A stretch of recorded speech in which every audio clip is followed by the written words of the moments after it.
Hello, everybody. Welcome to Shadow at Night. This is Friday, September the 12th, 2025. And on the show tonight, Katie Pasitney of Universal Ostrich Farm. And Dr. Stephen Pellick will be joining the show. We have some big news for you. A couple of big news items, actually, regarding Universal Ostrich Farm. We're going to get to that in just a couple of minutes. Also, more Marxist wingnuts being fired from their jobs after celebrating the assassination of Charlie Kirk on their social media platforms, whatever those platforms are. I find it's mostly been TikTok. However, there have been some Charlie Kirk assassination celebrations, even some Facebook ones.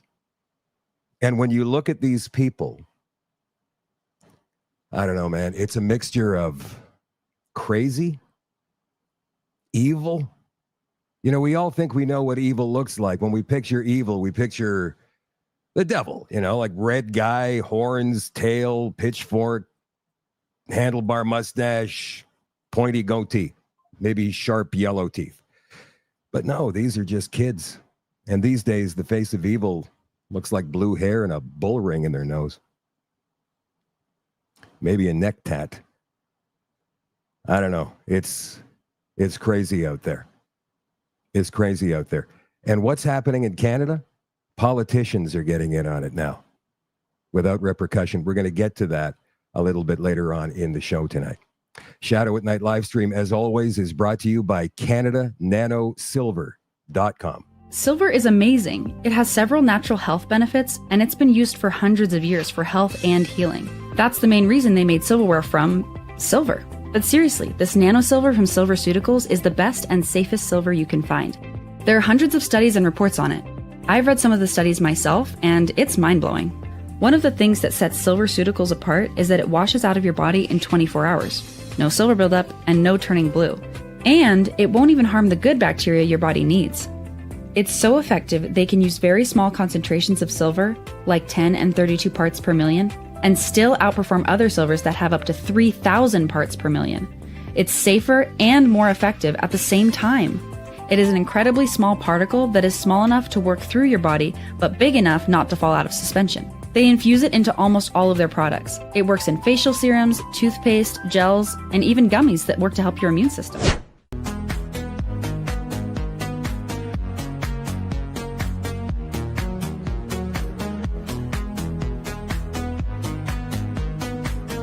CanadaNanoSilver.com. Call today, 204-808. That is 204-808-9292. Get a hold of Kevin and Anna, and they will help you out with all the products you need and the information you're looking for. Some quick hellos tonight before we get into the show. Hello, John. Hello, Ellen. Who's a communist? There's so many of them out there. You have to be more specific. Colleen, hello, in Madoc, Ontario. Barb is watching tonight. Talking about Nahani Fontaine already. She is the Minister of Families in Manitoba. You would not believe what she put on her social media. We're going to get to that. Like I said, hello, Michael. Daniel is watching tonight from Badger, Manitoba. How come I don't know where that is? Hello, Frank, watching in Milton, Ontario. Larry is watching in Windsor tonight. Dawson watching in Maple Ridge, BC. Mary, hello. Hello, Robert in Kelowna. Wanda is watching in Sudbury tonight. Paul is watching somewhere in Winnipeg. And over on Rumble, we've got our usuals. Don't Screw With Me is watching in Ontario. Hello, Patricia. And who else? Esky Dogs, Arnie7, Lone Arnie. Joanne is watching tonight. Messiah 854. It's L. Notable Bailey 242424. Wherever you're watching from tonight, guys. Don't forget to like and share. Get this out to as many people as you possibly can. This might be one of the most important shows that we've done in quite some time. I want to welcome Katie Pasitney from Universal Ostrich Farm on the show. Hello, Katie. How are you? Had a rough day, but we're going to stay resilient and remain with a ton of hope. It's been a pretty disappointing day. We did lose we didn't get granted our emergency stay order, which we've been banking on, hoping on. We had faith in the system and thought for sure that there would be some sort of due diligence that you would be able to have an emergency stay order while you seek the rest of your legal rights or legal opportunities like Supreme Court. So we're sitting here with an open call order as of today. So this means that CFIA can come rolling in at any time. Yep. This level of anxiety for the last 9 months, nobody should ever have to feel in the world. We've been just trying to prove it's right from wrong. We've been asking for testing of these animals for 9 months. 9 months. And then they just keep moving the goalpost. You know, it was trading partner policies. And then we got the largest trading partner to say, whoa, slow down, stop. We're going to collaborate with you and offer the FDA and NIH. Then they moved it back to we had a novel reassortment. Then we showed that the novel reassortment has been seen before. It's underreported and it's less of a threat. You're talking about the H5N1 that the CFIA is claiming is in these birds. That's right. Sorry. So that was off of 2 PCR tests in December. Remember this, we're running off 2 PCR tests. 2 PCR tests in December. And I'm on the deck. Sorry. I have dogs barking. It's a real farm. And I can tell you weren't inside, that's for sure. Yeah. 2 PCR tests in December. We are running off. Then they went after novel reassortment. That kind of died. That went dead. Then they went back to trading partner policies. And now we're back to, now we have one of the most biggest threats of H5N1 in Canada, or that they've seen. Remember too, that this Ohio, they're linking it back that this strain of H5N1, they bring up the Ohio worker, the worker in Ohio. That worker in Ohio, he didn't get it from walking along the beach or hanging out on his deck. I mean, he got H5N1 for being active in a cull. He was participating in an active cull order, and his symptoms were pink eye, a runny nose. This is nothing that we should be alarmed of. The government is fear tacting, using their fear tactics, and they are fear mongering us. And we have to wake up. If we don't wake up right now, we are on our road to another pandemic. Have you seen the Canadian Press article today? This is one of the interviews that Katie did earlier today. And they're saying CFIA says Ostrich Farm report backing stay of cull improperly seeks scientific ruling. What they're saying there is that it's unfair to ask a judge to make a ruling based on the science. Yeah. But they haven't allowed any of your science at all, have they? Nope. So our expert witness reports have been stricken from the record from day one. We have been, we even said to them, hey, okay, you win. Your justification for the call order date of December 31st, you win. It was justified, right? So let's remove that whole thing and let's move away from the December 31st court, because that's what led us into our judicial appeal, our everything that we had, our federal court of appeal. You won. Now it's time to look at the reconsideration. The facts of from December 31st to 241 days today, we are healthy animals with a firewall of antibodies that pose so much more opportunity for Canada than they alive than they do dead.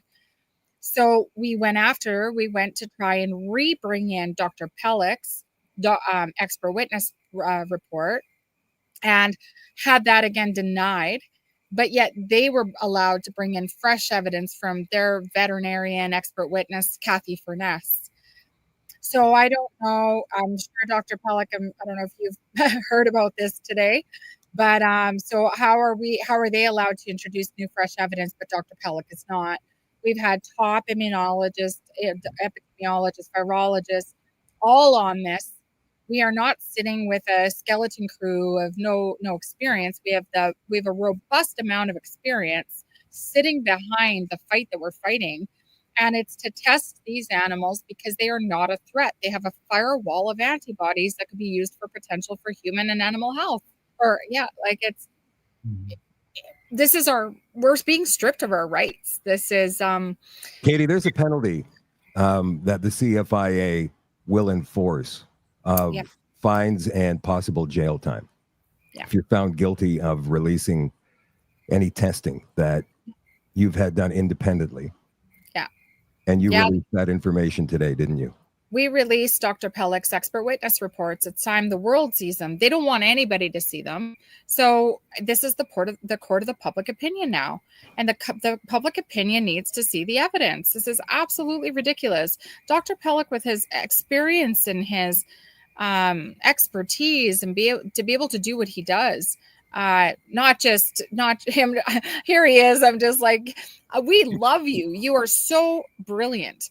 And if we actually believe that antibodies don't exist and they don't exist in memory cells, and that's how we create a firewall to the next virus and the next virus, humanity's done. If we stop for believing in antibodies and believing in natural immunity, we're done. So yeah, we released Dr. Pellick's results of our older egg yolk to show what the eggs hold. And Dr. Pellick, I'll let you. What did you find, Doc? Well, I mean, we knew way back in March of this year that when I tested using a test that is specific for the H5 and the N1 proteins that distinguish this virus, that 18 samples, 18 different eggs, they all had antibodies that reacted with different parts of the hemagglutinin protein, the H5 protein version, and the neuroamidase, the N protein, N1 protein. And so it was evident.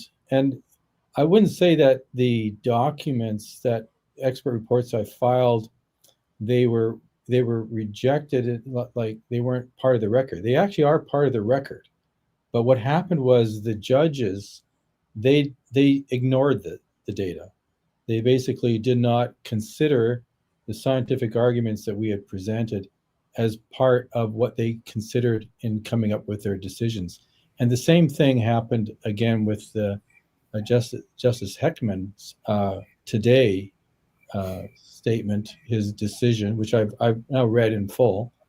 And I recognize that many of the points that were raised in the previous judge's decisions were basically adopting what the Canadian Food Inspection Agency's experts had stated, that in fact is wrong, is actually incorrect, and it's actually misinformation.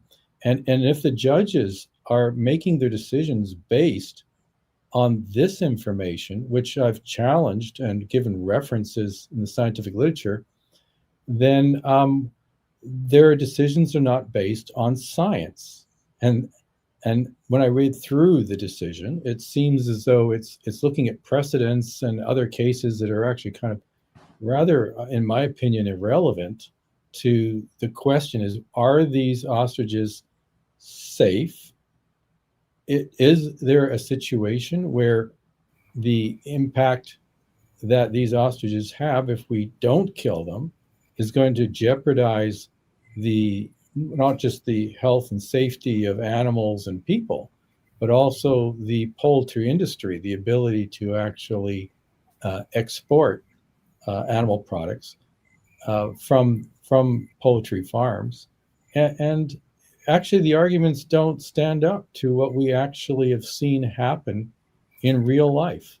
And so, I mean, I can go through some of the things that were said by the judge, and a few of the basic things was the judge referred to this 50% fatality rate for H5N1 in people.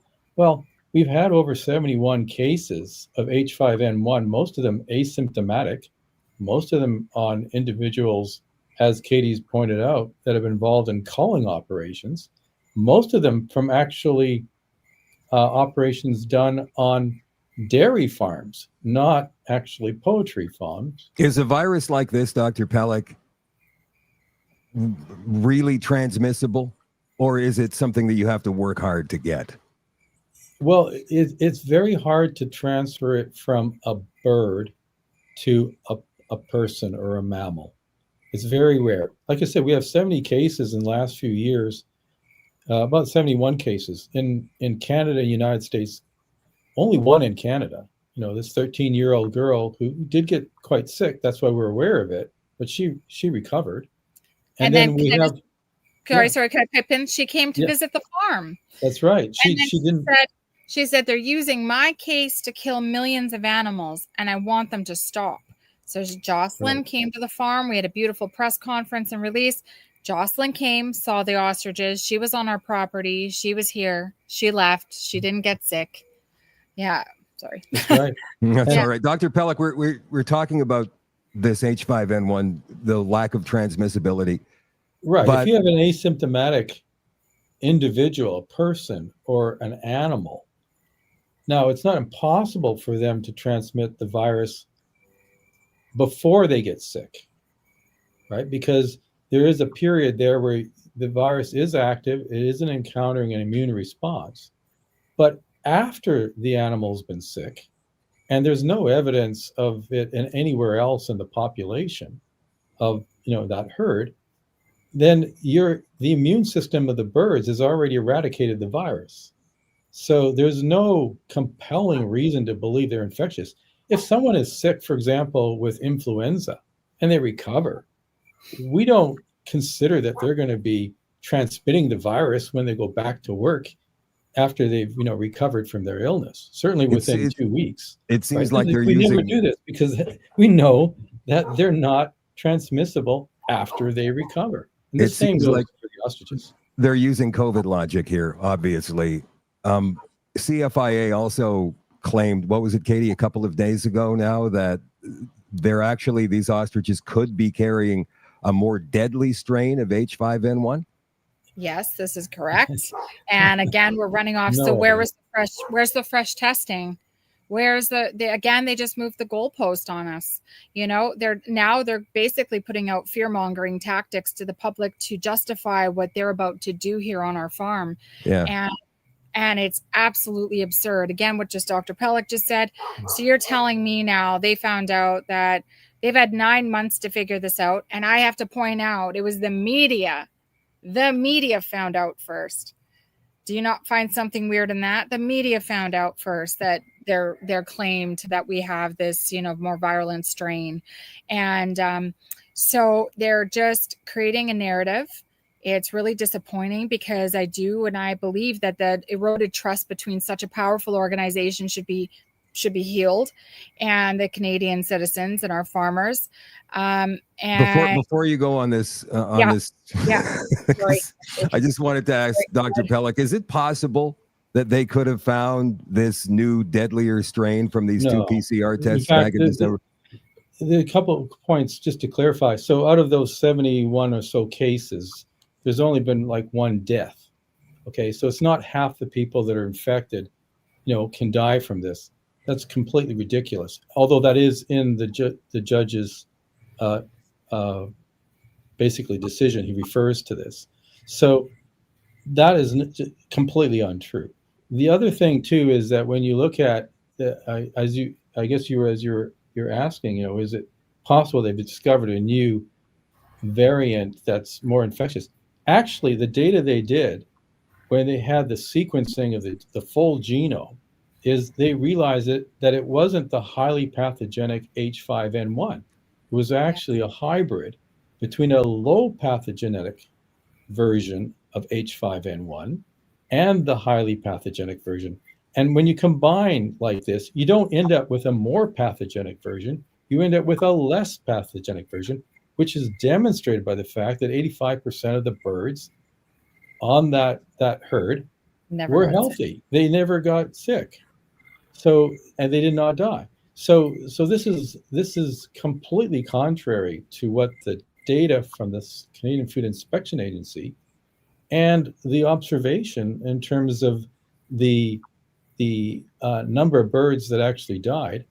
And again, when we look at if this was to spread to people, the 1 in 70 or so cases, that's based on the idea that we know everybody who actually got infected with the H5N1 virus that was handling it. And it was probably a much larger number. So we're talking about a fraction of a percent. And the person who died actually had comorbidities and was not actually working on a farm. It was their backyard chickens that got infected. So, you have to put in perspective. I mean, one of the other things that was referred to was that by the judge was that the virus was still in the soil and on the land, and therefore when new birds come, that they're going to get infected with this virus that could, survive for years. The judge himself said years, which was what was repeated in the original prior judgment. But the CFAAI itself only referred to 1 year, and the study that they referred to was with virus that was put into lake water that was highly filtered to remove anything that was larger than the size of this virus, so no microbes that could digest it. It was put in the dark. It was put at barely freezing temperature, and then later, a year later, that's the longest data point they had, they could get active virus to infect cells in culture. And the reality is that UV sunlight just sterilizes it, causes mutations in the virus, so it's completely eradicated. You have microbial action in the soil. There's no study ever been published that the virus can exist in soil for even days, never mind for years. And on top of that, this is not transmissible as we say fomites off of a surface. It's required as an aerosol that you breathe in through your nose and down into your mouth and into your upper lungs. This is not the way this virus propagates and is transmitted. I mean, there's so much that's so bad in the science they're referring to. Would you see, Dr. Pellick? Would you see, Dr. Pellick, so all the ducks that are flying around? I mean, then I guess it'd be everywhere, surviving for everywhere exactly. But our beaches were open, our lakes were open this summer. Everybody was boating and drinking lake water. I live in Richmond, and we're close in Terra Nova to the dikes. We have tens of thousands of birds that are passing by and landing and roosting and leaving their excrement everywhere, in the parks, in the schoolyards. We have had no warnings that these birds, which are highly infected with the virus, at least at some points, and the virus would be in their excrement. We have this is one case of H5N1 in the whole country. I mean, this is the risk when you actually look at the incidence of how these birds are in the wild in our cities, coming and basically defecating everywhere, and there's no warnings because there actually is no risk. And meanwhile, they're worried about this farm with 2 lakes out of tens of thousands of lakes, that this is the one where these birds are going to come and get infected.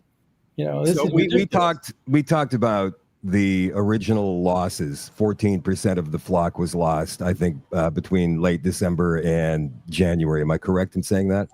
Yeah, that's right.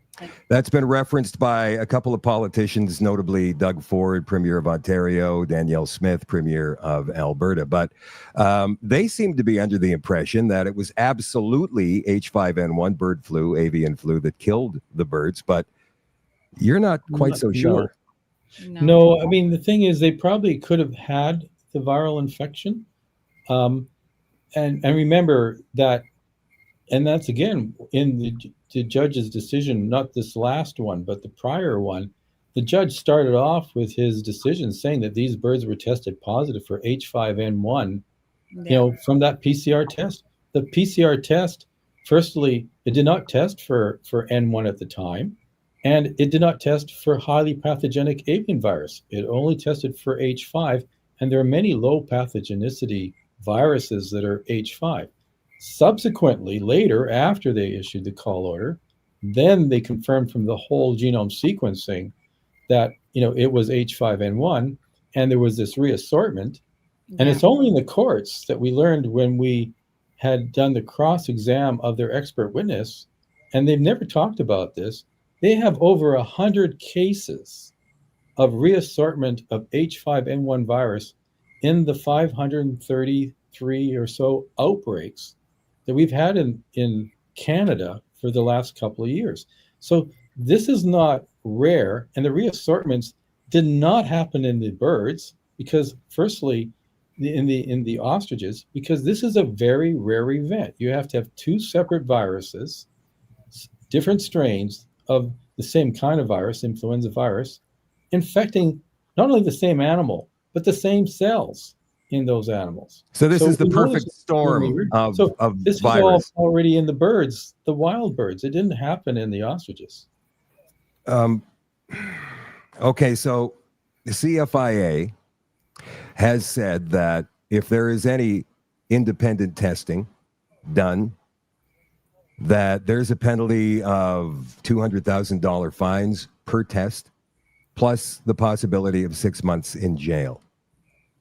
Mm-hmm. And you have had testing done since that order was issued. Yes, but remember, when I tested it, and I have to be careful here, right? Yeah. These were not the birds, after they've been infected. These are eggs from the birds in the summer of 2024. Okay. So we know already before the outbreak that these birds had already been exposed in the past to H5N1 and had already developed antibodies. And that's very important because that was more than 3/4 of our farm never had symptoms, no deaths.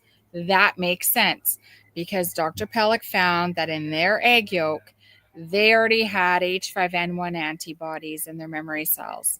So why did they not get sick? Why did they not die? Because they already had their firewall of antibodies built up to H5N1. And then we had the newer ostriches on our farm from 2020 afterwards. They were the ones that had to build up their firewall of antibodies and immunity. And we had to go through the natural process of the burning out phase, which is you just let it run its course. You do your due diligence, you dispose of your animals properly, you quarantine, you clean up. This is the due diligence of any farmer out there because you don't want any of your other animals sick. And then you have to just keep remembering too, though, that back in 2020, when we had deaths back in 2020, and they resembled the same symptoms that we have now. We had a vet do all the that you had now, because there's no symptoms right now. Right. No symptoms yet that we had. Back in 2020, we had a vet do the appropriate testing, tissue sampling, came back positive for Pseudomonas bacteria. We lost about 10 ostriches out of 300 back in 2020. Everybody was fine. That is when we believe they gained their firewall to H5N1. We really believe, too, that they didn't test for Pseudomonas bacteria. They didn't test for anything else, as Dr. Pellick is saying, they only test for the H5. They didn't test soil samples. There's been no water samples done. They haven't been here in over 6 months on our farm. That they could have died, the ones that we had from Pseudomonas bacteria, but had H5N1. They very likely might have, and most likely probably had it, but they weren't dying from it. So this is like during COVID when somebody fell off a ladder, they would classify it as a COVID death if they tested a PCR test at 40 cycles and found the COVID virus in their system. It was a COVID death. Guy fell off a ladder from 3 stories. Well, actually, the analogy is more like COVID-19, where people who have died from COVID-19, were infected with the SARS-CoV-2 virus, but what they actually died from was a pneumonia infection. So typically, if you have an influenza infection, in the case of the birds, it would be more likely a Pseudomonas. But in the case of humans, it's more likely to be really a pneumonia that they died from.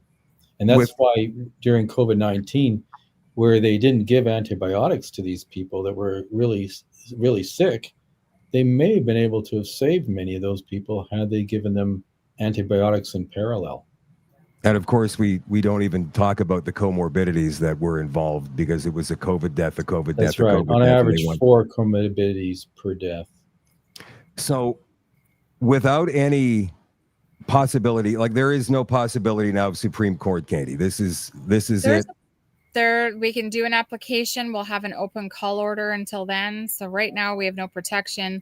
In our last order, they made it very clear that they could continue to plan their slaughter on these healthy animals while we were waiting for that interim stay order. So we were waiting for our interim stay order.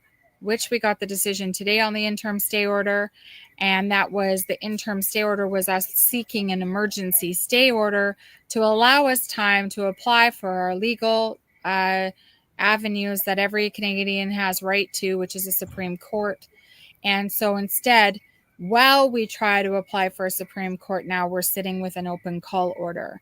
And they feel very justified. They feel like they've justified their reasoning behind it.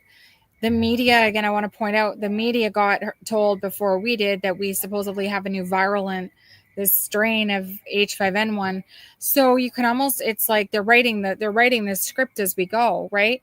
Now they're letting everybody know this is why we're going to do it. We just found out that there's this worst case strain at Edgewood, and we're going to come in and kill them. And here's justification why. And it's very disheartening. It's just that, you know, our freedoms and our rights are being stripped away from us at an alarming rate from an organization that operates with excessive freedom and no accountability. And we need to start to have some accountability here. The judges made this statement about, we were talking about the scientific information, but I had made a note, this isn't about asking the court to become an arbiter of science. It's about asking the court to ensure government policy is accountable to evidence, law, and our fundamental fairness. We have the right to have a fair time to be able to share our reconsideration material, all of the material that should be heard and seen from the cull order date to now, 9 months. Well, I guess it's been now 241 days of healthy, amazing animals that have antibodies that can help change the world. You know, it's interesting. If John Carpay from the Justice Center of Constitutional Freedoms was here right now on the show with us, he'd be laughing. You just said that. And this Canadian press story today says, CFIA says Ostrich Farm report backing stay of cull and properly seeks scientific ruling. John Carpay was on the show about a month ago, and he said that he couldn't believe it when an Ontario judge actually said that in court regarding a COVID case, because he had heard this same judge make scientific rulings dozens of times before any of that happened. And now suddenly it seems like judges can't make a ruling based on science. Are you kidding me? That's their job. It's what they're supposed to be doing. They're supposed to be judging things and balancing. Yeah, and who's more credible? There's one other thing I wanted to comment, because it's not so much the science, but in terms of the poultry industry, the idea is that as long as there's one zone in British Columbia, the province itself is unable to do certain trade. Apparently, our trade with Mexico and the Russian Republic in chickens is at jeopardy here. He points at somewhere around $38 million. But as it turns out, the World Organization for Animal Health, if you call the animals and they're disease-free for a month, then that zone is disease-free.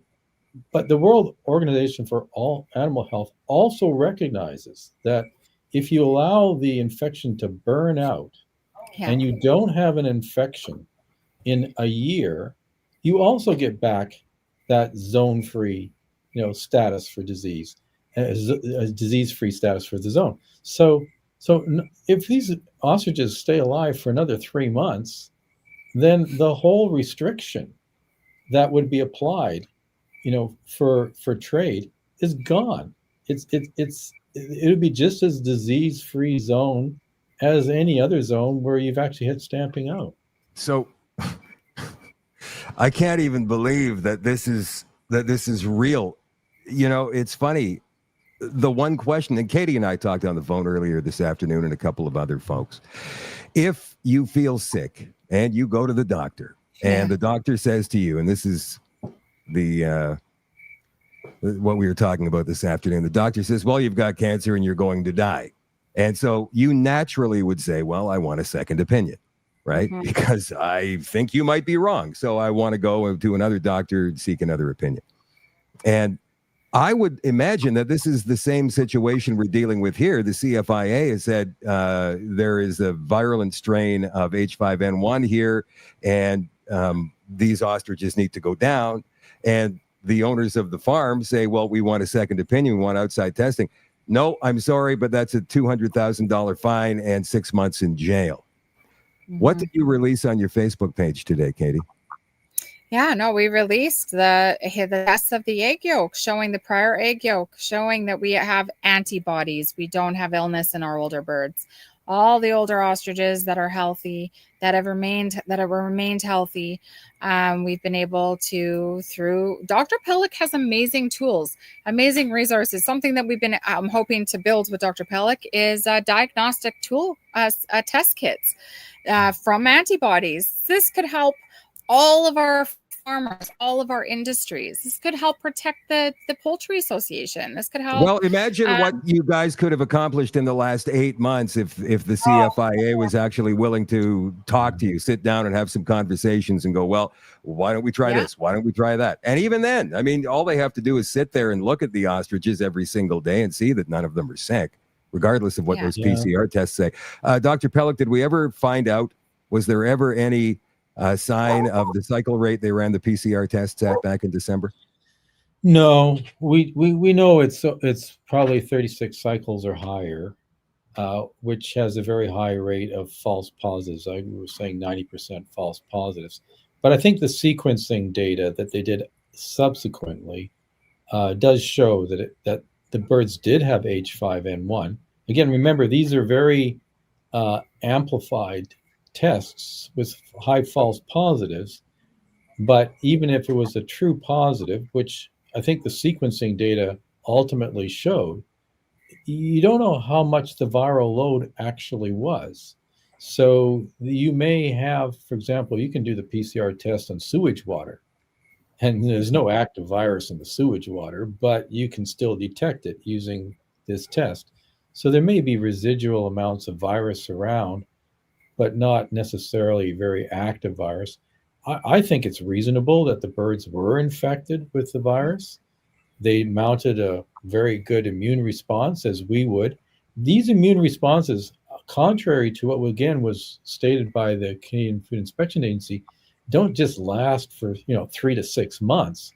I mean, your immune response can last for decades, and usually it's improved by repeated exposure to the pathogen, and that's why we don't need to go and when you've had a measles vaccination as a kid, we don't have to do regular measles vaccinations or regular chickenpox vaccinations, because once you've actually been exposed to the virus and you've mounted an immune response, it's very rare that you're going to get reinfected again.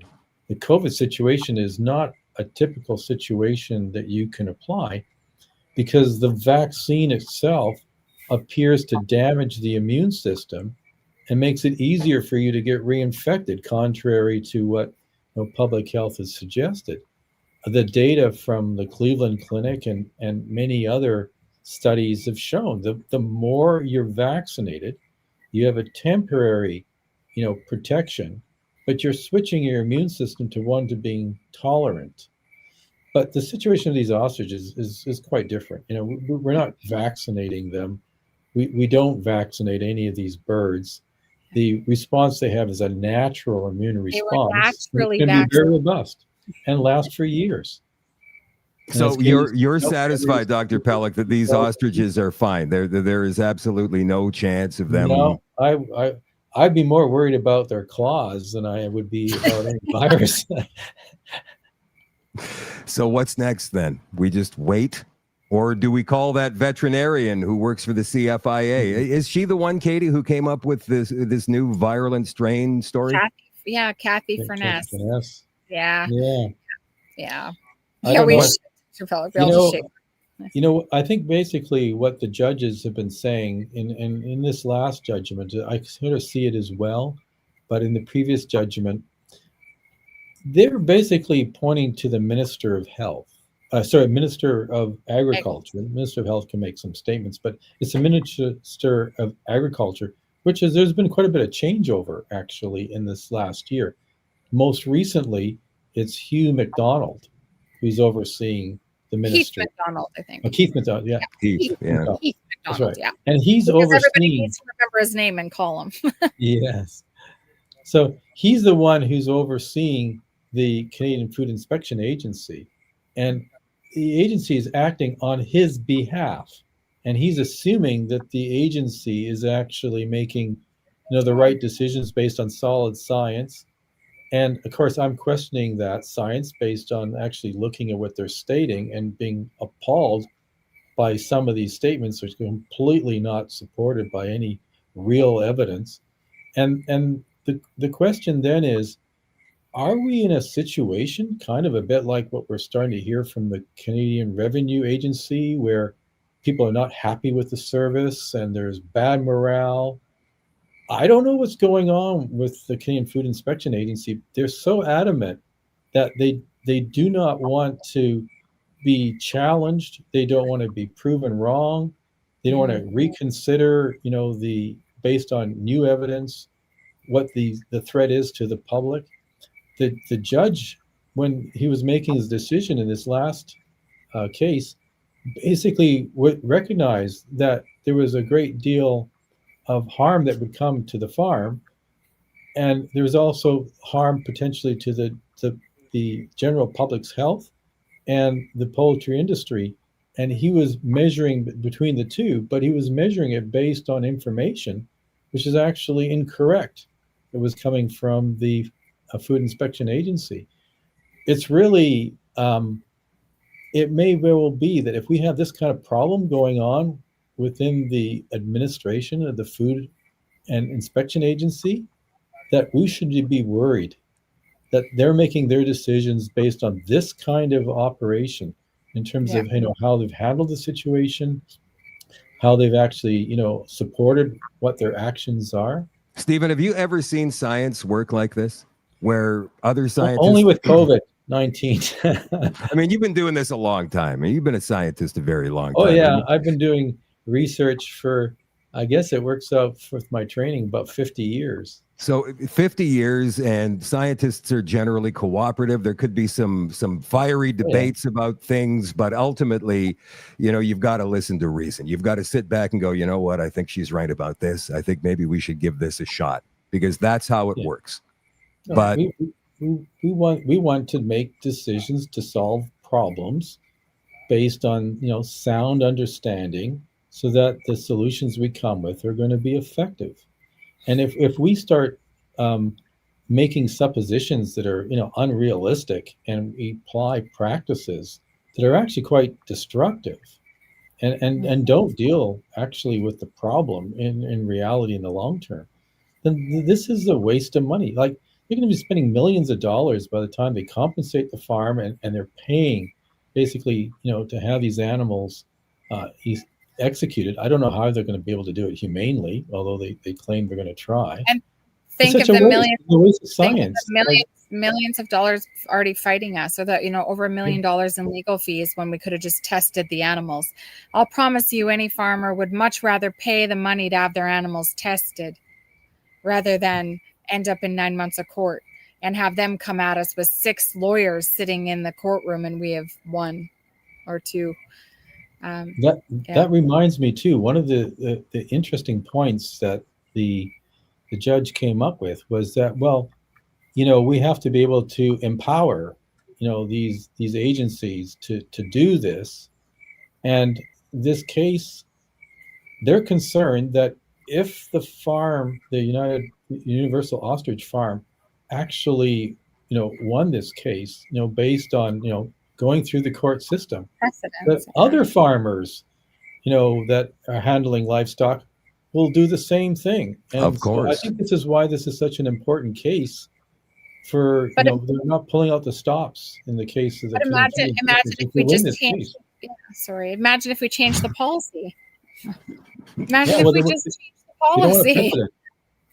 They don't want a precedent in the courts that's going to allow other people to challenge basically what's happened. But but talking about this case, even if we lose and these birds are ultimately executed, we've learned so much in how the arguments that we could have presented, had we had more experience, and we might have been able to, for future cases like this, we might be able to be much more effective going forward. So I wouldn't use this case, if we lose it, as a precedent to discourage other farmers from going out where they think that they're being unjustly treated.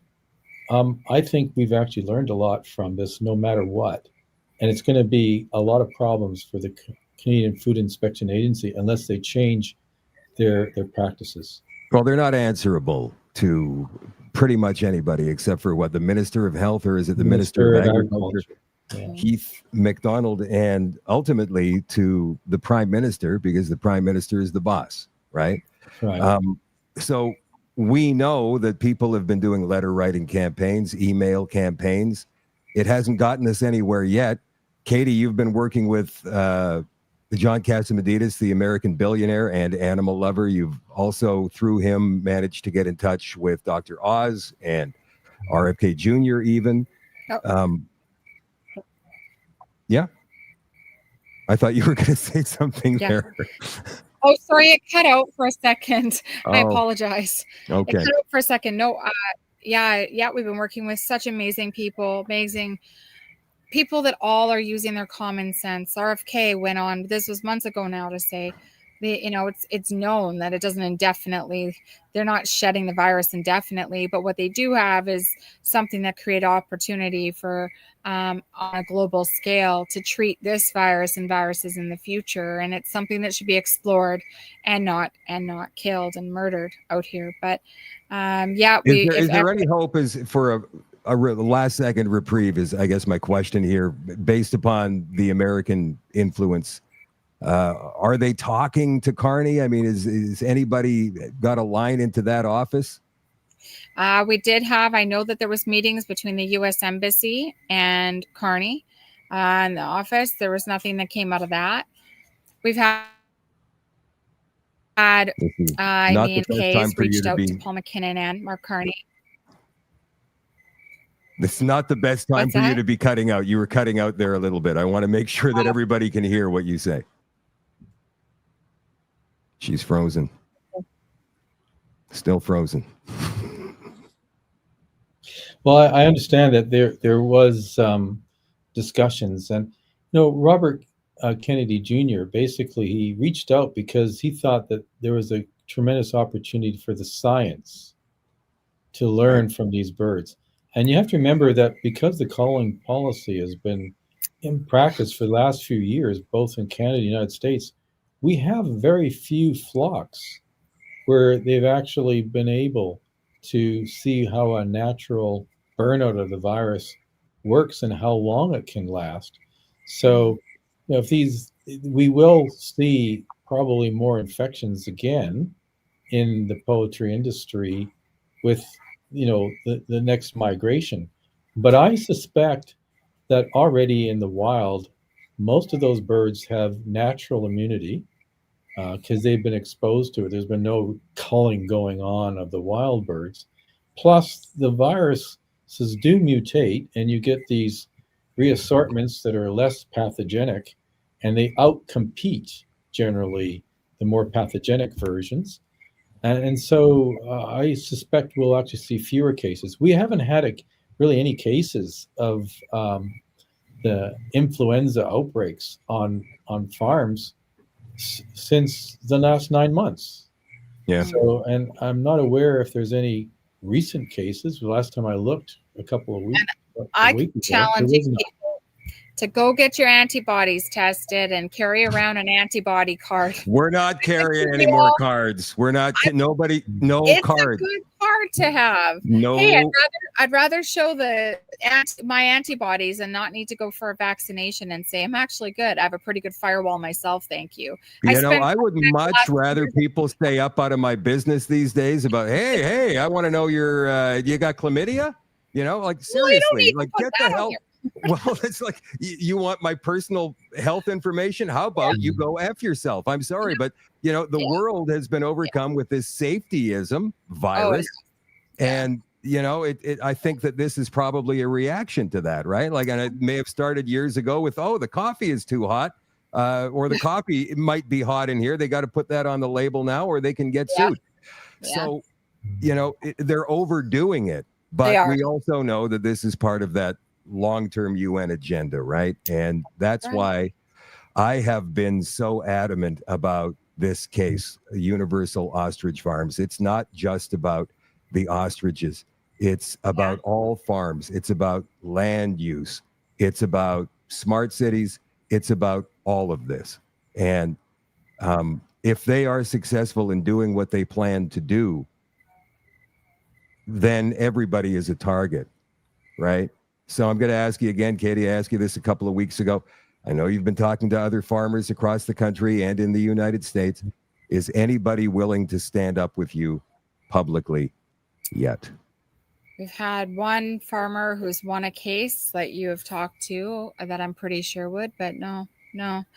This is our time. I say, rise up, Canada. If we're going to stop this, as policies come to a farm near you, and if we don't stop it here, you're not stopping it there. So we got to band together, come up, be united, stronger together, and we got to just make the policy changes and protect our agricultural sector and farmers all around, because this is it's going to be one of the, I don't even like thinking about it. We're just going to keep fighting, and we're going to take it to the finish line. But these animals, once their heartbeats are gone, they're gone forever. This will be one of the biggest mistakes in Canadian history if we kill these animals that have the potential to heal. Well, the irony of this is the whole point of the Universal Ostrich Farms was to try to develop antibodies as their business. And we know that these birds have been infected with the H5N1 virus. And we know from my own work that they have antibodies. And these are amazing antibodies because the ostrich antibodies are very heat stable. You can almost boil them and they still work, and you can subject them to very diverse acidic or very basic conditions. So they're very, very robust and stable. Now, there's no good source of antibodies against the H5 and the N1 virus. So in fact, the eggs from these birds, as well as the birds, are probably replete with these antibodies. And the BC government has decided that they want to put $25 million into a fund to help protect the birds on farms. And they're proposing to put in filters.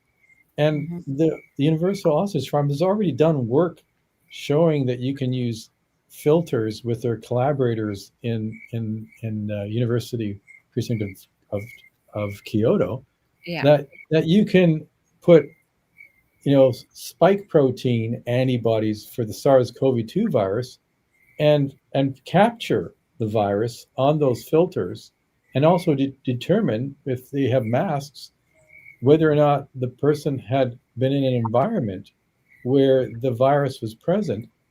That could easily be done with the antibodies from these ostriches, which could actually be used to protect the other farms that are actually in British Columbia.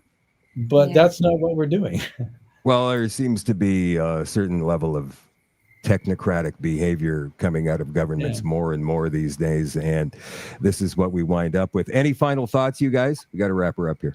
I've got other things I need to cover. Well, I just keep praying for us, keep strong. We're staying strong and resilient, and we're going to take it to the finish line. But please do your due diligence. Phone our agricultural minister, Heath MacDonald. Please write Mark Carney. Keep calling your media and make sure that the appropriate coverage is covered. Thank you, Shadow, for continuing to bring really important topics to the table and the truth to the matter. Dr. Pellick, you've been an inspirational all along with your expertise, your education, and everything that you've been able to teach us even along the way. I'm going to pray to God that we have a bunch of heartbeats beating out there at the end of this, and that's how we change policy. Are you asking people, Katie, to come out to the farm if they're able? Yes, please. If anybody wants to come out to the farm, we want to just stand no violence, no anger, no aggression. This is a peaceful demonstration of love, unity, and strength. This is about coming together to try to protect wrong from right. Filming. We just said, the world is watching and the world's going to continue to watch. And so please come visit us in Edgewood if you feel like that. And we'd love to open you with open arms and a big hug. Thank you both for coming on tonight. Thank you. Be right back. Today we're comparing Crest toothpaste to SilverSeuticals toothpaste. First, we're starting out with Crest. It's a classic, it's an original. It's what I've used most of my life. But that being said, it does have its problems. First off, the consistency is so weird and thick, and I get it's a paste, but it really doesn't spread that well. And I must also say that I'm not in love with the taste. I get toothpaste isn't supposed to taste good, but why shouldn't it? But that being said, it does get the job done. Next we have SilverSeuticals. They have 3 flavors, but today we're going with Bubbleberry. And already it smells so good. So I'm excited to see what this tastes like. The consistency is also a lot smoother, and I must say it spreads way nicer in your mouth. This literally tastes like fruit bubblegum. Yeah, this toothpaste was pretty good. I actually went in for seconds, and it's infused with nano silver, so it helps remineralize your teeth and keep them fresh throughout the day. 100% go with SilverSeuticals. And here's the results. What's your favorite toothpaste? CanadaNanoSilver.com 204-808-9292 204-808-9292. Get a hold of Kevin and Anna. They'll answer all your questions and set up an order for you. Okay, people are asking, Shadow, what happened with the Chris Barber Big Red hearing in Ottawa today? So there have been a few reports dropped, notably by our friend Right Blend. But you know who was following along the hearing today? Tamara, our friend Tamara Leach. And here's what she had to say on her X earlier today. The Big Red forfeiture story, the timeline, the witness, the mysterious missing non-notes. She does have quite a capacity for sarcasm, Tamara does. And immaculate conception of a forfeiture application. The Crown brought in Detective Carrie Loughnan of the OPS Provincial Asset Forfeiture Unit this afternoon to testify in today's hearing. So April 7th, 2025, 1,145 days following the arrest of Chris Barber and 4 days after the prosecution was only able to secure 3 out of 13 convictions. Out of thin air, Detective Loughnan performed a vehicle search on a semi-truck through the Ontario MTO in search of liens, reviewed a Carfax report, and did a company check on CB Trucking Limited. That's Chris's, obviously, his trucking company. April 10th, 2025, Detective Loughnan provided the Crown with his findings of the above-mentioned searches. Odd, since he later claimed he hadn't been directed by the Crown to perform any tasks until September the 8th. Lying. July the 8th, Detective Loughnan sends the Crown a copy of all of his related notes and all business documents he had gathered to date. September 5th, additional business records were sent to the Crown. September 8th, Crown directs Detective Loughnan to investigate 6 items. RO of the truck, any mention of Chris's parents owning the truck, any liens and encumbrances, and so forth. That's like saying, etc. or yada yada. When asked if he had been directed by the Crown to commence this investigation, the detective said he was not. He says he gets requests, but it's up to him, due to his lengthy career and extensive experience, to decide how and when to investigate. He then volunteered that he wasn't directed by the Crown, but only commenced the investigation after he'd had some meetings with the Crown in which he was definitely not directed by the Crown. The invisible man must have telepathically communicated these investigative urges into his psyche, Tamara says. He clarified that he was not directed, but given a task, again, by no one.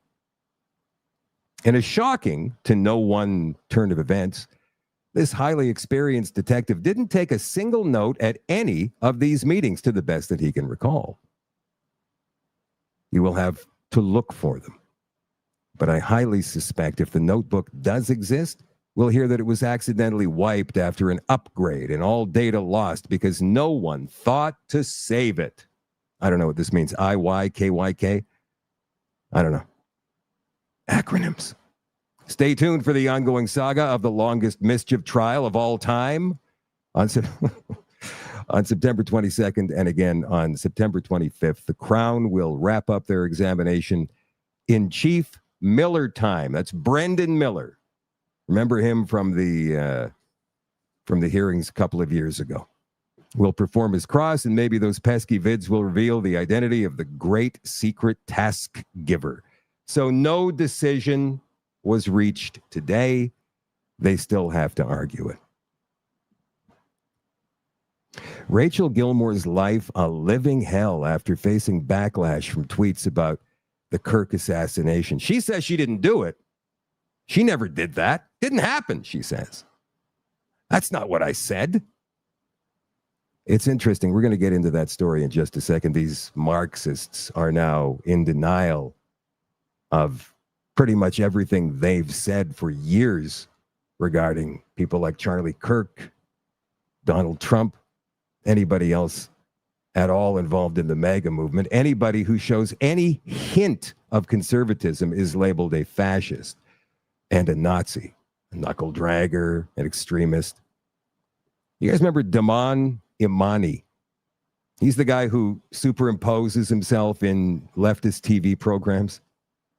Well, he did it today with The View. Language warning. Watch this.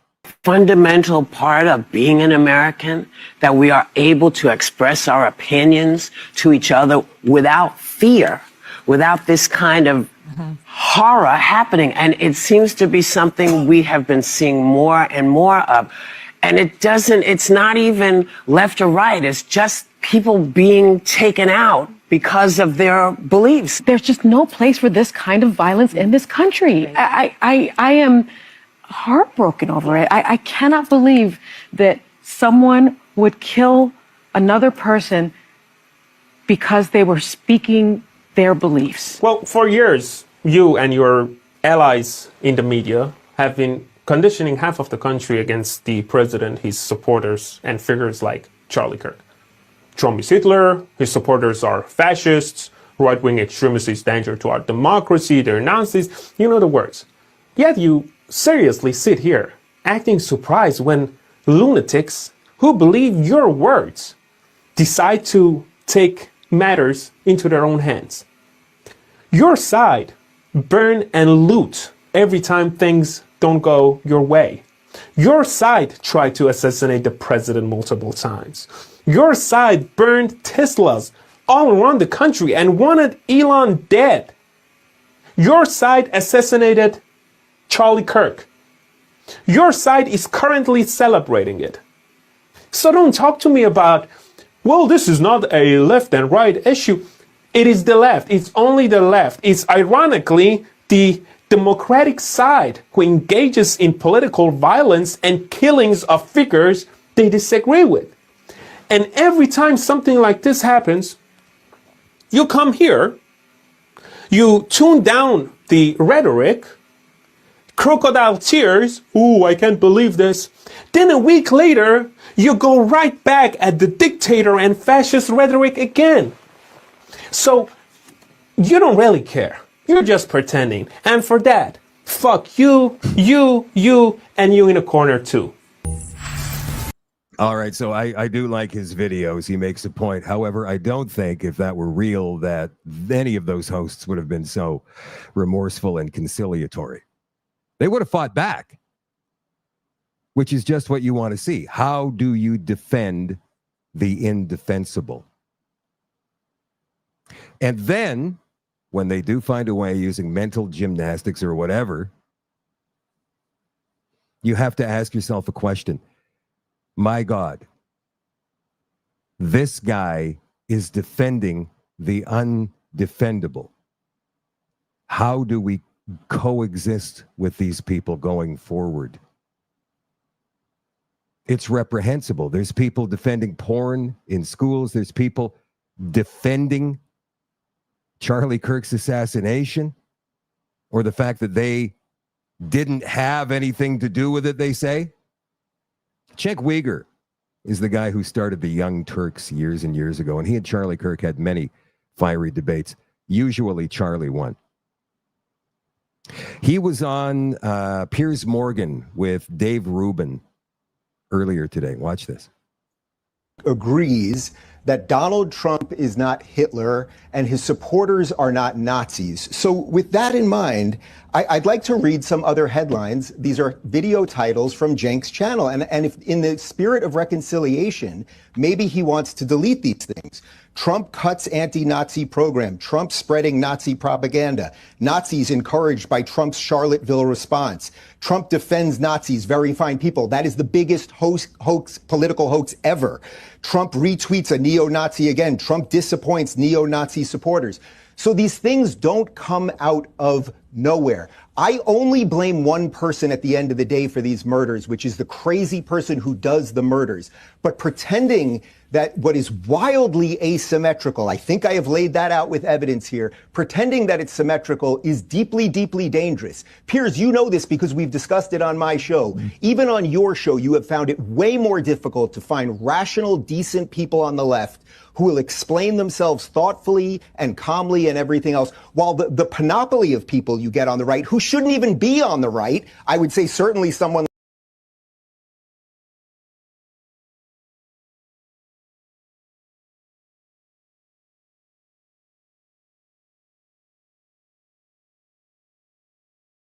like me. I don't know exactly where Batya considers herself, but people with a variance of political opinions that now broadly are part of the MAGA thing is because of what I just read you, the endless hysteria of the left that has ginned up people to do crazy things. It's not to say you can't say the worst things. You want to say the worst things? Donald Trump's a Nazi. It's so tough to say. You want to say that? Go ahead and say it. It falls on the person who pulls the trigger. But if we're all sitting here saying, yeah, it's not true that Donald Trump's a Nazi, and it's not true that his supporters are Nazis, and he's not Hitler and all of those things, well, then before you get to reconciliation, a little bit of a mea culpa by some of us might be valuable.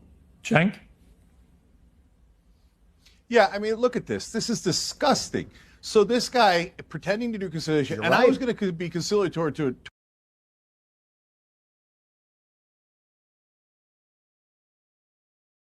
No apology. I'm sorry about that. He even tries to turn it around on Dave here. It's Dave's fault for even pointing it out. This is amazing to me. Towards Dave if I spoke first. But apparently that's not what he's doing at all. So what he's trying to do is get people angry in a misleading way against me.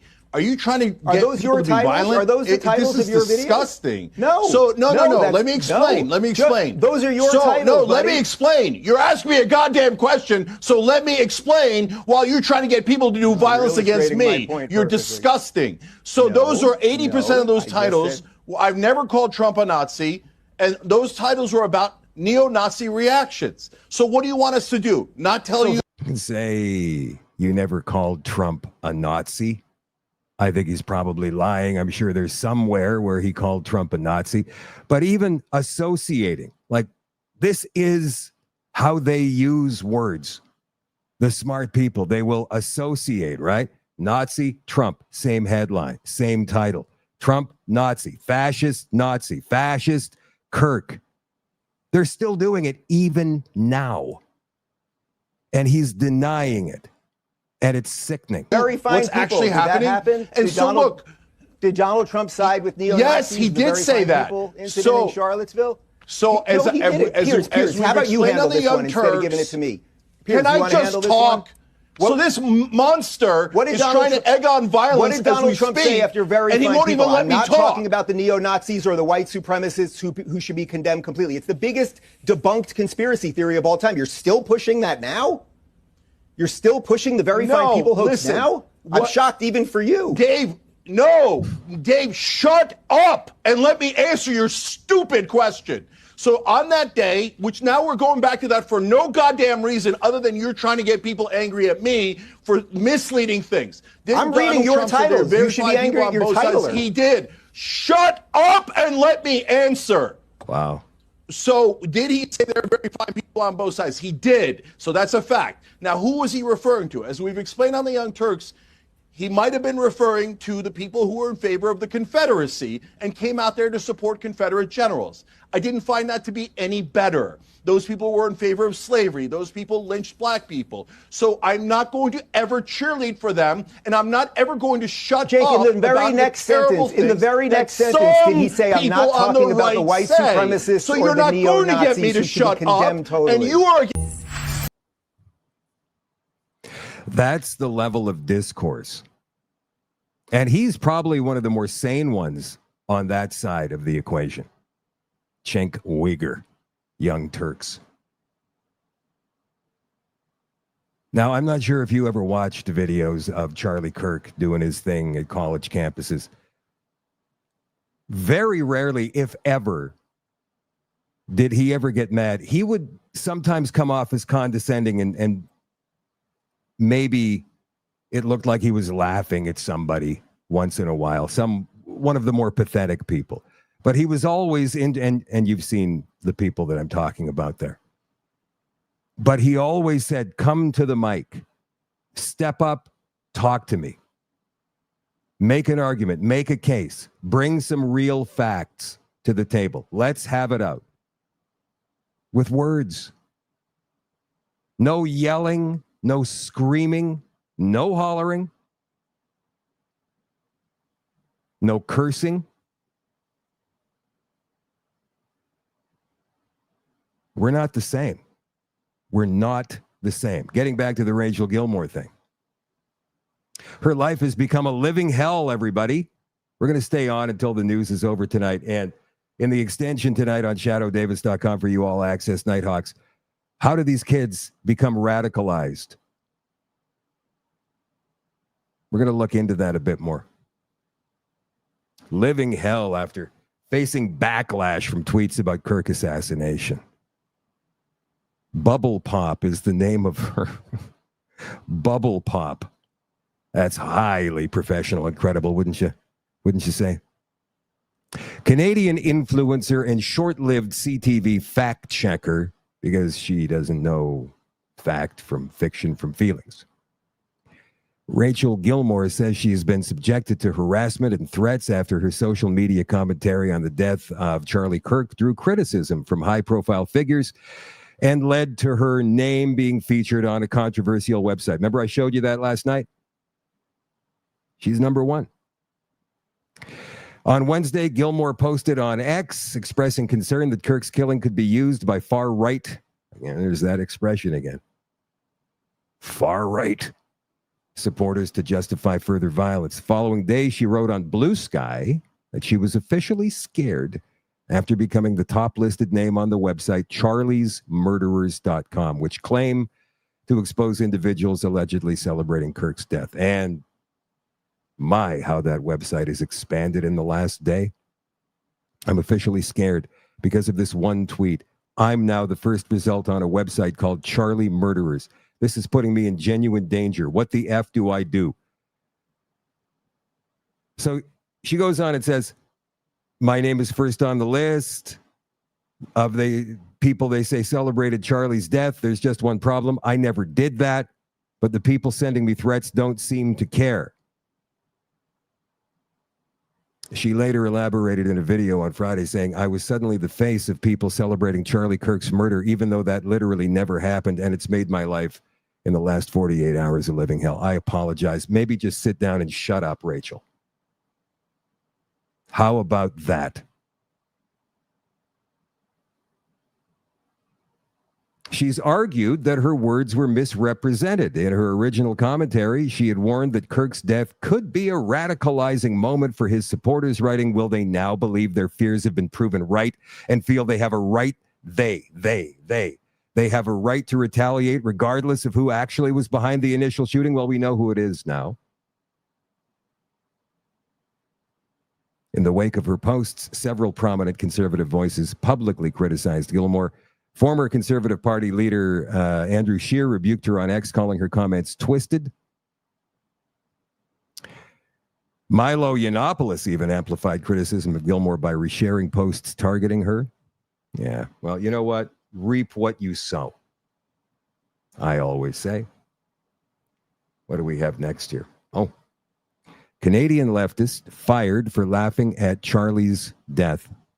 Devon Cassidy, or Devon Cassidy, Canadian leftist who worked at Legal Aid, British Columbia, thought it was cute to post a video of herself laughing hysterically and celebrating the assassination of Charlie Kirk. And here is that. Charlie Kirk got shot and he's dead! Finally, somebody with a gun, which is almost everybody in the fucking States, grew a pair and fucking went and shot somebody on the right side. Thank you. Can we keep this up, please? She's fired. Former employee. Legal Aid BC confirmed her termination in a statement today. Panthers fire. This is the Carolina Panthers, not the Florida Panthers football team. Carolina Panthers fire communication staffer over insensitive post after Charlie Kirk's assassination. The Charlotte Observer reported Thursday morning that Charlie Rock, a football communications coordinator, had been let go in the wake of the post, citing a source. The views expressed by our employees are their own and do not represent those of the Carolina Panthers. We do not condone violence of any kind.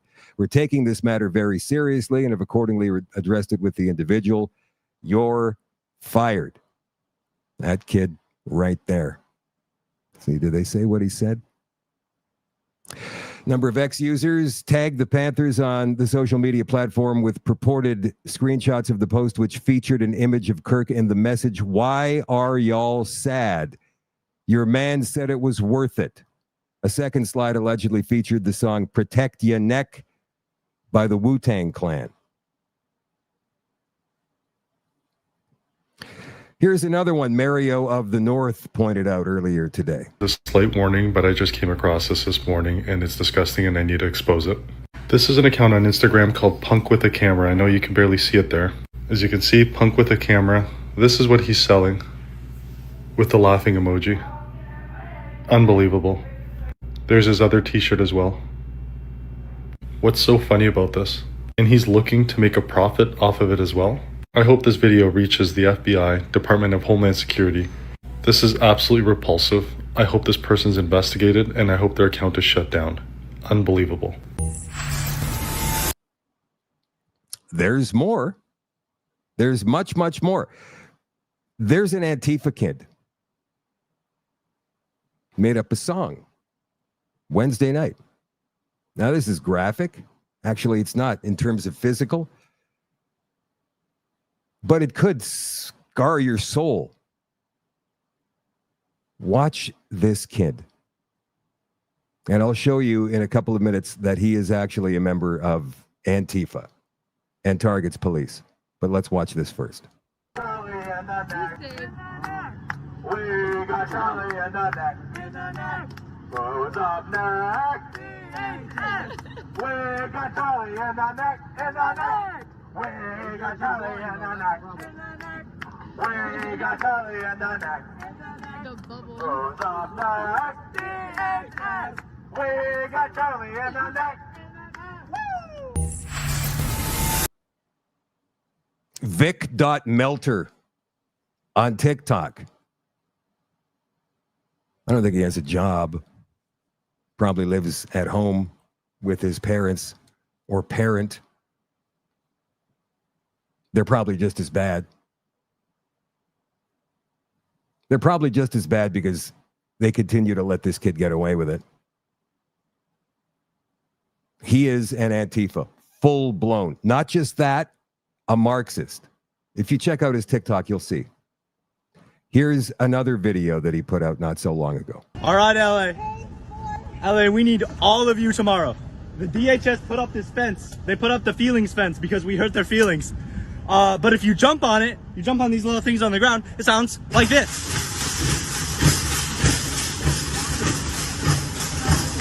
That's from one person jumping. We need as many people as possible tomorrow to come down here and fuck with this fence. We're gonna give them the worst time of their fucking lives. It's gonna be great. All y'all need to pull up, come on. How is he not in jail for inciting violence? It's what he's doing. So 5 minutes before the show started tonight, I got a text from our friend Lisa Robinson, councillor in Pickering, Ontario.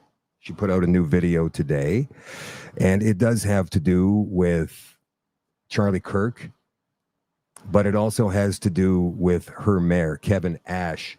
So let's go ahead and watch this here. Hey guys, Councillor Lisa Robinson here, and I need to speak directly to you, not as a politician, not as a Canadian, but as a human being. You guys can hear that, yeah? Let me know in the comments real quick. I said real quick. I'm not seeing anything. You can hear that all right? Well, you're holding up the show if you don't tell me. Yes, okay, let's go. Because at the end of the day, this is about morals, about right and wrong, about the line between disagreement and dehumanization, and what happens when our leaders and our media cross that line. Recently, I shared a post about an alleged death threat. This was not a small matter. This was about a councillor threatening to kill a man, kill his wife, and have her sexually assaulted if he runs in the next municipal election. And how did our mayor, Kevin Ash, respond? On my own Facebook post, the mayor of Pickering wrote, "Councillor Lisa Robinson, the arsonist whose house is on fire." End of quote. That is not leadership. It's reckless and it's dangerous. By saying this, the mayor implied that if anything happens to me, if I am threatened, if I am harmed, me or my family, it is somehow my fault. That is victim blaming. That is putting a target on my back. And more than that, his words incite violence. They encourage those who would harm me by signaling that he would stand with them and say, "I brought it upon myself."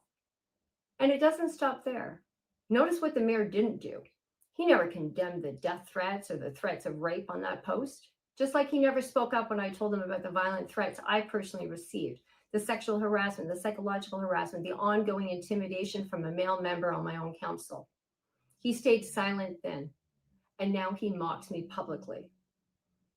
This is not just bias, this is prejudice. This is a betrayal of his oath of office and a direct danger to my and my family's safety. And it's not just happening here in Pickering. For the last 5 years, Canadians and people across the Western world have been fed a steady diet of hate and division. During COVID, our own Prime Minister went on national television and asked, "How long will we tolerate these people?"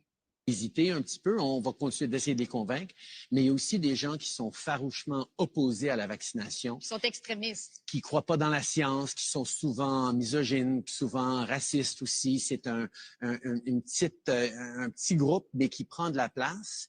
Et là, il faut faire un choix en tant que leader, en tant que pays. Est-ce qu'on tolère? Imagine hearing that from your own leader, that you are no longer a citizen, but a problem to be tolerated. The media ran with it every single day since. The government-funded outlets have labeled anyone who dares to speak differently as dangerous, fascist, racist, white supremacists, Nazis, far-right extremists. Never just neighbors, never just people with another opinion.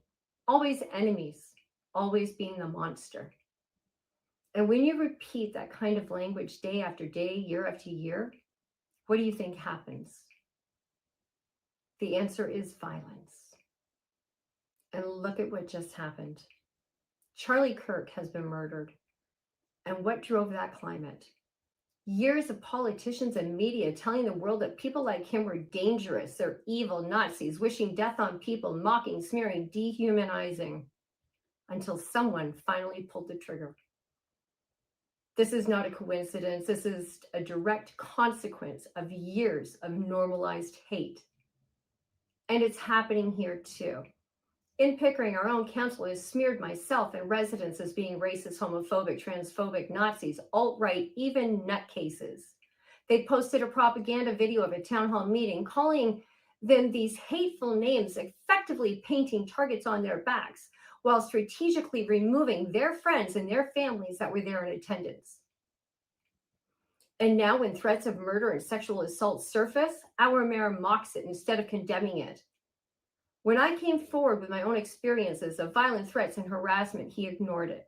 And today his words incite violence by telling the public if something happens to me, it's my own fault. That is not leadership, that is incitement, that is dangerous, and it puts people's lives at risk. So let me be clear. Politicians and media who dehumanize people have blood on their hands. They may not fire the gun, but they create the climate where someone else does. They may not make the threat, but their words incite those who will. They soak the ground in gasoline and then act surprised when it explodes. Words are not harmless. Words create culture. And when leaders and media teach us that people with different opinions are monsters, what follows is hate, division, and blood. We are there now. This will only end when we finally say enough, when we demand leaders who unite instead of divide, media that tells the truth instead of dehumanizing, and a culture where disagreement is not punished with violence. Because if we don't, we will see more blood, and it will not be an accident. It will be the predictable outcome of words that kill and leaders who incite them. Incredibly well said.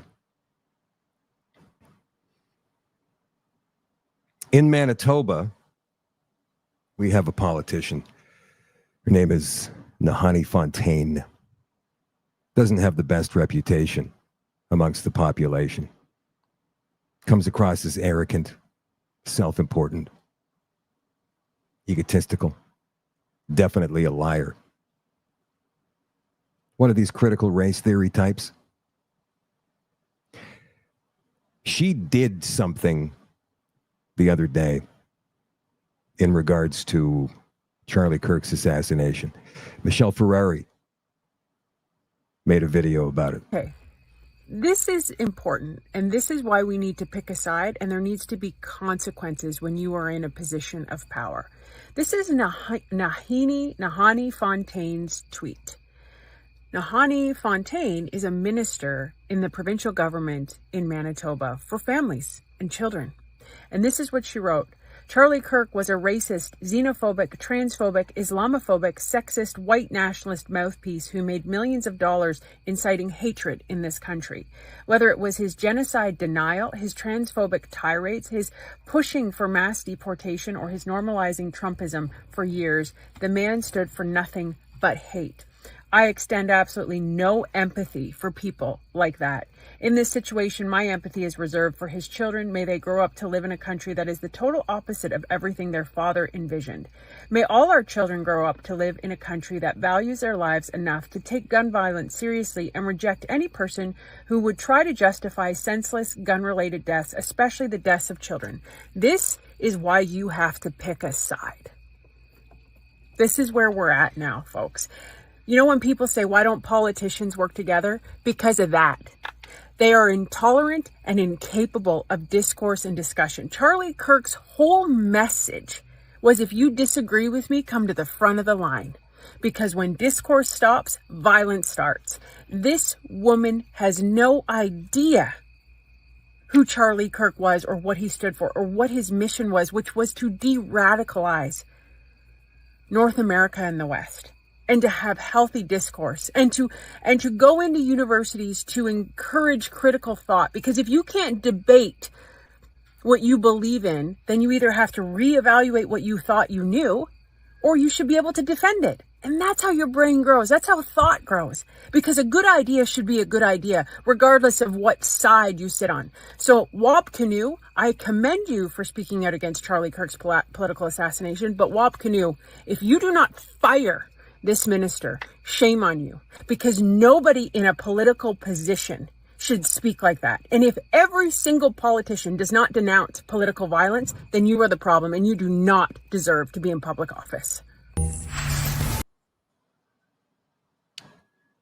Yeah, so same message from the publisher of the Winnipeg Sun today, Kevin Klein, who at one time was a conservative MLA and even a minister. Wab Kinew must remove Nahani from office immediately. Immediately. This morning on a local radio station, Wab said he would have a discussion with her.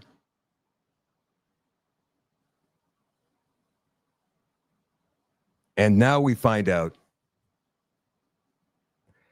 that Premier Wab Kinew says he will not remove Families Minister Nahani Fontaine. Now, it's funny that she's the Families Minister because she allegedly was having an affair with the married chief of police not so long ago. Family. She will remain Families Minister, Nahani Fontaine.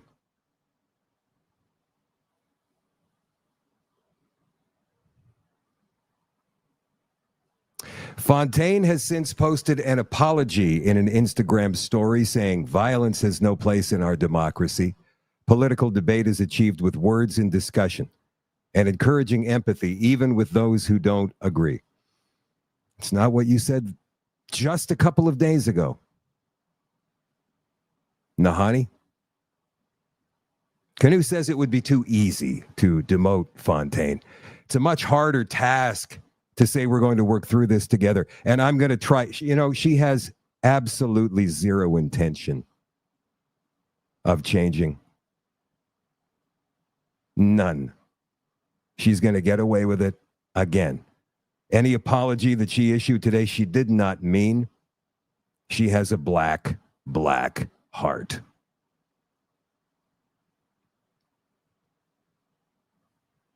Wab says we're going to work through this together, and I'm going to try to help you understand why we need to bring people together and not divide people at this time. Great message if you mean it.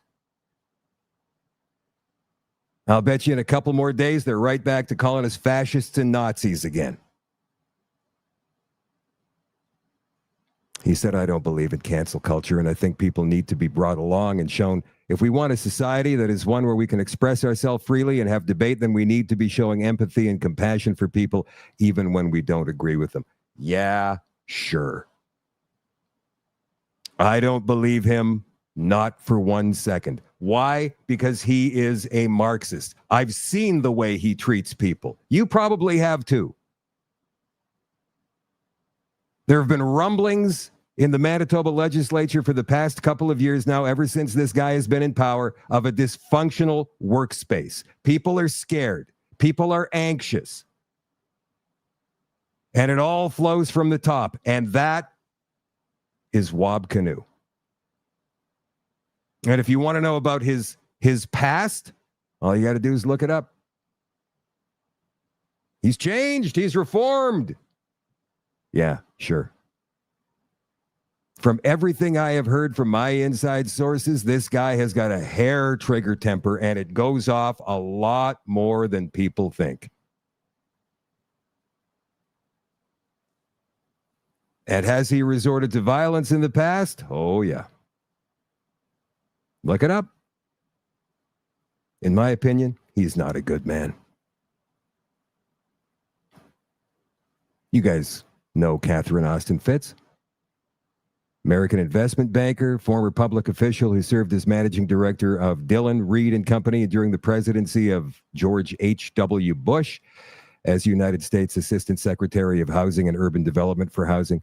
She has widely written and commented on the subject of public spending and has alleged several large-scale instances of government fraud, and she's been exposing for the past few years. And here she is talking about Donald Trump bringing in the digital. Trump was put in by the bankers to get the control grid. The other team in the Uniparty wasn't moving fast enough. They couldn't get the control grid. I knew it. I sent you a link. We just did a new collection of all the things Trump is doing to move the control grid. He is moving very, very fast. When it comes to building, first he's getting the Real ID implemented very aggressively. Real ID, to do a control grid, you need a very high quality precision national ID that's interoperable with all the other IDs around the world. And he's got Kristi Noem out there pushing the Real ID like there's no tomorrow. So they're working, and it's done through the states, but the feds are pushing it.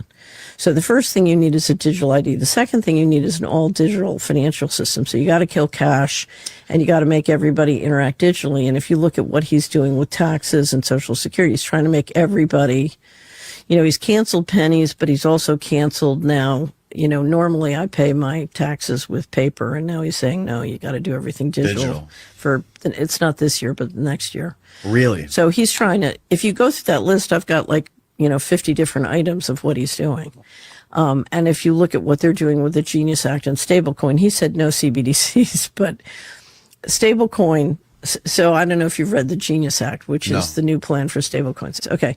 A CBDC would be issued by the Federal Reserve. So presumably the New York Fed and the Fed member banks. Okay.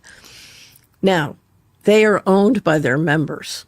So Citibank, JP Morgan Chase, they own, as members, they own the New York Fed and, basically govern it. Okay. And the New York Fed is the depository for the Treasury, and the different banks work as agent to do those transactions. Okay. So now under the Genius Act, what they're saying is the guys who own the New York Fed are all going to create subsidiaries and issue stablecoin, which will be interoperable and can work with a social credit system. Now, here's the beauty of it. The New York Fed, under the law, has direct obligations to Congress, and Congress has jurisdiction over them. If you do it through the owners of the Fed, through their private subsidiaries, you're going to have some degree of freedom. So it gives you more freedom. Oh, my God. Yeah. So if you think this is improvement, you have another thing coming.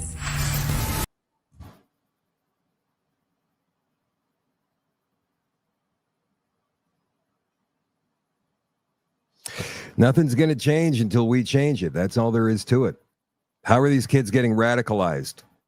You guys ever heard of Becca Spinks? Becca Spinks has got a great Substack, and she's investigated how these kids are becoming radicalized, even Satanized.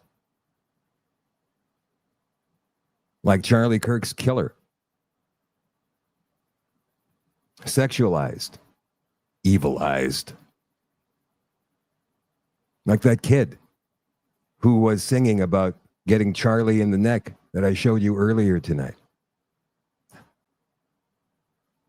How is this happening?